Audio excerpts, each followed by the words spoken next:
Hello YouTube మిత్రులారా, welcome to ఎంజెస్ vlog. ఇవాల్టి వీడియోలో మనము ఎంతో ప్రాచుర్యం పొందిన ప్రసిద్ధిగాంచిన తిమ్మమ్మ మర్రిమాను గురించి తెలుసుకుందామండి. ఈ తిమ్మమ్మ మర్రిమాను అప్పటి అనంతపురం జిల్లా, ఇప్పటి శ్రీ సత్యసాయి జిల్లాలోని కదిరి పట్టణానికి 26 కిలోమీటర్ల దూరంలో ఉంటుందండి. ఎంట్రన్స్ లో మనకి ఒక పెద్ద ప్లే ఏరియా అయితే కనిపిస్తుందండి. ఫ్యామిలీస్ తో, చిన్నపిల్లలతో, తర్వాత ఫ్రెండ్స్ తో వచ్చి చక్కగా ఒక పిక్నిక్ స్పాట్ లాగా ఎంజాయ్ చేసి వెళ్ళొచ్చండి. తప్పకుండా విజిట్ చేయండి. ఇక్కడ ఒక 2-3 స్టాల్స్ అయితే చూడొచ్చండి. నన్నారి, లెమన్ జ్యూస్, పానీపూరి, ఇంకా పిల్లల కోసం చాక్లెట్స్, అలాంటి చిన్న చిన్న షాప్స్ అయితే 1-2 ఉన్నాయి. ఫుడ్ తెచ్చుకుంటే మాత్రం ఫ్యామిలీస్ తో చక్కగా కూర్చొని గార్డెన్ లో తినడానికి ఎంతో హ్యాపీగా ఉంటుందండి. ఇక ఈ తిమ్మమ్మ మర్రిమాను విశిష్టత గురించి చెప్పాలంటే, ఈ తిమ్మమ్మ మర్రి చెట్టు శ్రీ సత్యసాయి జిల్లా నంబుల పూలకుంట మండలం గూటుబయల గ్రామంలో అయితే ఉందండి. ఇది కదిరి టౌన్ కి 26 కిలోమీటర్ల దూరంలోను, మన అనంతపూర్ కి 100 కిలోమీటర్ల దూరంలో ఉంటుంది. ఇది మన సౌత్ ఇండియాలోనే అత్యంత పెద్ద మర్రి వృక్షంగా పరిగణిస్తారు. దాదాపు 6 నుండి 7 చదరపు ఎకరాలమైన ఈ మర్రి వృక్షం అయితే విస్తరించి ఉండడం చాలా విశేషమండి. 1989లో ఈ Thimmamma Marrimanu Guinness book of world records లో తన పేరు నమోదు చేసుకుందంటే నమ్మండి. అంతటి విశిష్టత, ప్రాముఖ్యత కలిగిన మన తిమ్మమ్మ మర్రిమాను గురించి ఇంకొన్ని విశేషాలు తెలుసుకుందాం. సుమారు 15వ శతాబ్దంలో గంగరాజు ఆస్థానంలో గూటుబయల సంస్థానాధీశుడు బాల వీరనాయకునితో తిమ్మమ్మ గారి వివాహం జరిగింది. ఈ బాల వీరనాయకుడు ఎంతో శ్రద్ధతో, అంతఃకరణ శుద్ధితో తన సంస్థాన కార్యకలాపాలు గాని, సామాజిక సేవలో గాని ఎంతో గొప్ప పేరు గడించాడు.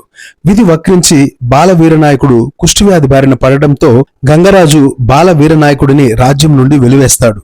అప్పుడు వారు ఊరి బయట తమ పశువుల పాకలో ఉంటూ పాపం తిమ్మమాంబ తన భర్తకి సేవలు చేసుకుంది.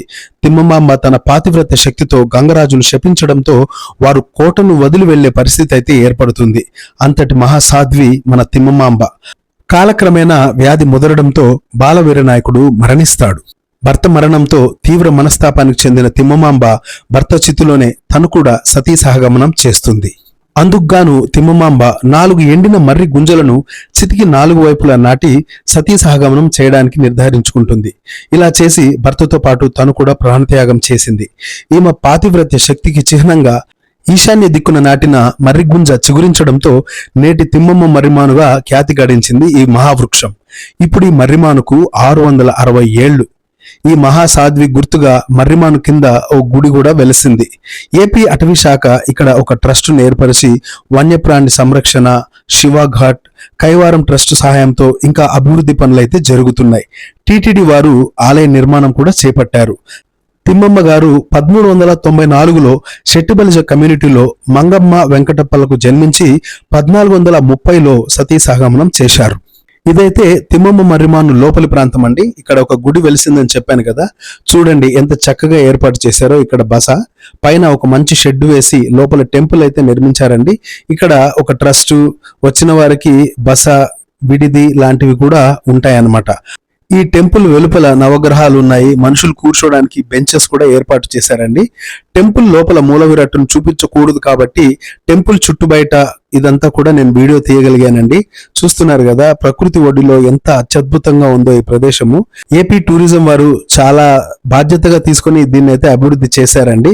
కానీ ఇంకా ఎన్నో రకాలైనటువంటి అభివృద్ధి పనులైతే చేపట్టాలి.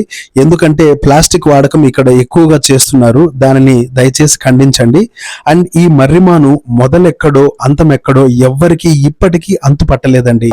అంత ప్రచండంగా ఈ మర్రి చెట్టు అయితే అభివృద్ధి చెందింది. 6 నుండి 7 కిలోమీటర్ల దూరంలో ఒక చెట్టు వ్యాపించింది అంటేనే మనకు అర్థమైపోతుంది. ఎక్కడ చూడు పిల్ల శాఖలు, మర్రి ఊడలు మొత్తం కూడా ఆక్యుపై చేసేసి ఒక పెద్ద గుహలాగా ఏర్పాటైపోయిందండి. అంతటి గొప్ప ఖ్యాతి గల మన తిమ్మమ్మ మర్రిమానుని, దాని అభివృద్ధిని కాపాడుకోవడం ఏపీ ప్రజలుగా మన బాధ్యత అని నేను భావిస్తున్నానండి. చూస్తున్నారు కదా ఎక్కడ చూడు శాఖోపశాఖలుగా ఇంకా ఇది విస్తరిస్తూనే ఉంటుందంట. మరి అంతటి పాతివ్రత్య శక్తి కలిగినటువంటి తిమ్మమాంబ గారి అంశ అనుకుంటా ఈ చెట్టు. చూస్తున్నారు కదా గుహలాగా ఫామ్ అయిందండి. ఎంత దూరం విస్తరించి ఉందో మనకైతే అర్థం కావట్లేదు, కానీ చాలా గొప్పగా ఉందండి చూడడానికి మాత్రం.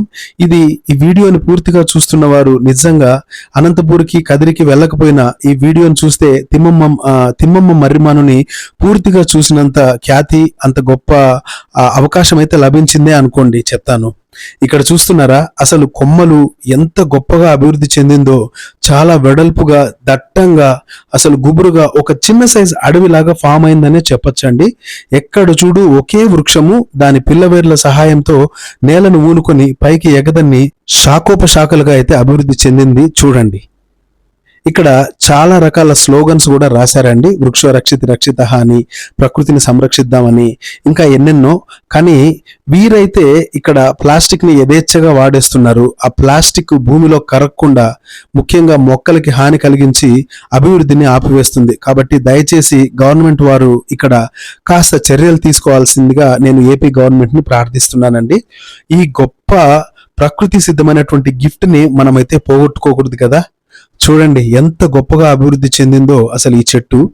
ఎక్కడో వేరే దేశాల్లో లేకపోతే వేరే ఖండాల్లో ఇటువంటి అద్భుతాలు మనం జనరల్ గా చూస్తూ ఉంటాం. కానీ ఇది మన రాష్ట్రంలోనే ఉంది అని చాలా మందికి తెలియదు. వారందరి కోసమే ఈ వీడియో చేశానండి.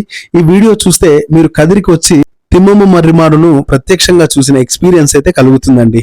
చూస్తున్నారు కదా గుడి ఆవరణము, తర్వాత ఈ మహావృక్షము, ఈ పరిసర ప్రాంతాలు ఎంత శుభ్రంగా ఎంత చక్కగా మెయింటైన్ చేస్తున్నారు. చెట్టు మాత్రం నిజంగా నేనైతే నా జన్మలో మర్చిపోలేనండి. ఇంతకు ముందు అయితే ఈ ఫెన్సింగ్ తర్వాత ఈ ఐరన్ గ్రిల్స్ ఇవన్నీ కూడా ఏమి లేవు. చక్కగా మేమైతే ఊడలు పట్టుకొని ఊగి చక్కగా ఆడుకునే వాళ్ళము. ఇక్కడ కుళాయి వ్యవస్థ అయితే ఏర్పాటు చేశారండి. ట్యాప్ సిస్టమ్ పెట్టారు. వచ్చిన వారు తమ కాళ్ళను శుభ్రపరచుకొని అలా ఆలయం లోపలికి నడుచుకుంటూ వెళ్ళొచ్చు. ఇది ఎంట్రన్స్ అండి, ఒకసారి చూసుకోండి. ఇక్కడ మన జంతు సంరక్షణ కేంద్రం అని ఇందాక చెప్పాను కదా, అక్కడ చూసారా ఎన్ని కుందేళ్లు ఉన్నాయో, బుజ్జి బుజ్జిగా ముద్దు ముద్దుగా. ఇక్కడ ఓ నెమలి కూడా నడుస్తుందండోయ్, చిన్న నెమలి. ఎంతో అందంగా ఉన్నాయి కదా. ఈ నెమలి చూసారా పింఛంతో గొప్పగా ఉంది కదా, చాలా పెద్దదిగా ఉందండి. నేను ఫస్ట్ టైం ఇంత దగ్గరగా నెమలిని చూడడం చాలా అదృష్టంగా భావించానండి. ఇక జింకలు అయితే ఎంతో ముద్దు ముద్దుగా ఉన్నాయి. మా ఫ్యామిలీ వాళ్ళైతే చాలా హ్యాపీగా ఎంజాయ్ చేశారు. ఈ జింకలు అయితే మనం ఏమైనా ఆహారం పెడతాయేమో అని మన దగ్గరకు వచ్చి మరి మనల్ని విజిట్ చేస్తాయి. అలాంటప్పుడు చక్కగా ఫొటోస్ గట్రా తీసుకోవచ్చు. చూస్తున్నారు కదా ఎంత అద్భుతంగా ఉన్నాయో. కాకపోతే ఇంకొంచెం సెక్యూరిటీ పెంచాలండి. పిల్లలు అడ్డదిడ్డమైనవన్నీ కూడా ఈ జింకలకి ఇచ్చేస్తే వీటి హెల్త్ పాడవుతుంది. ఈ జింక చూసారా ఎంత అద్భుతంగా ఉందో, కొమ్ములు సుడిదిరిగి వావ్, చూడ్డానికి అద్భుతంగా అనిపించిందండి. ఇంకాస్త సెక్యూరిటీ పెంచి న్యాచురల్ ఫుడ్ ప్రొవైడ్ చేసే విధంగా చూసుకోవాలి. మా పిల్లలు అయితే వేరుశెనగకాయలు ఇస్తున్నారండి, అవి చాలా బాగా ఎంజాయ్ చేస్తున్నాయి.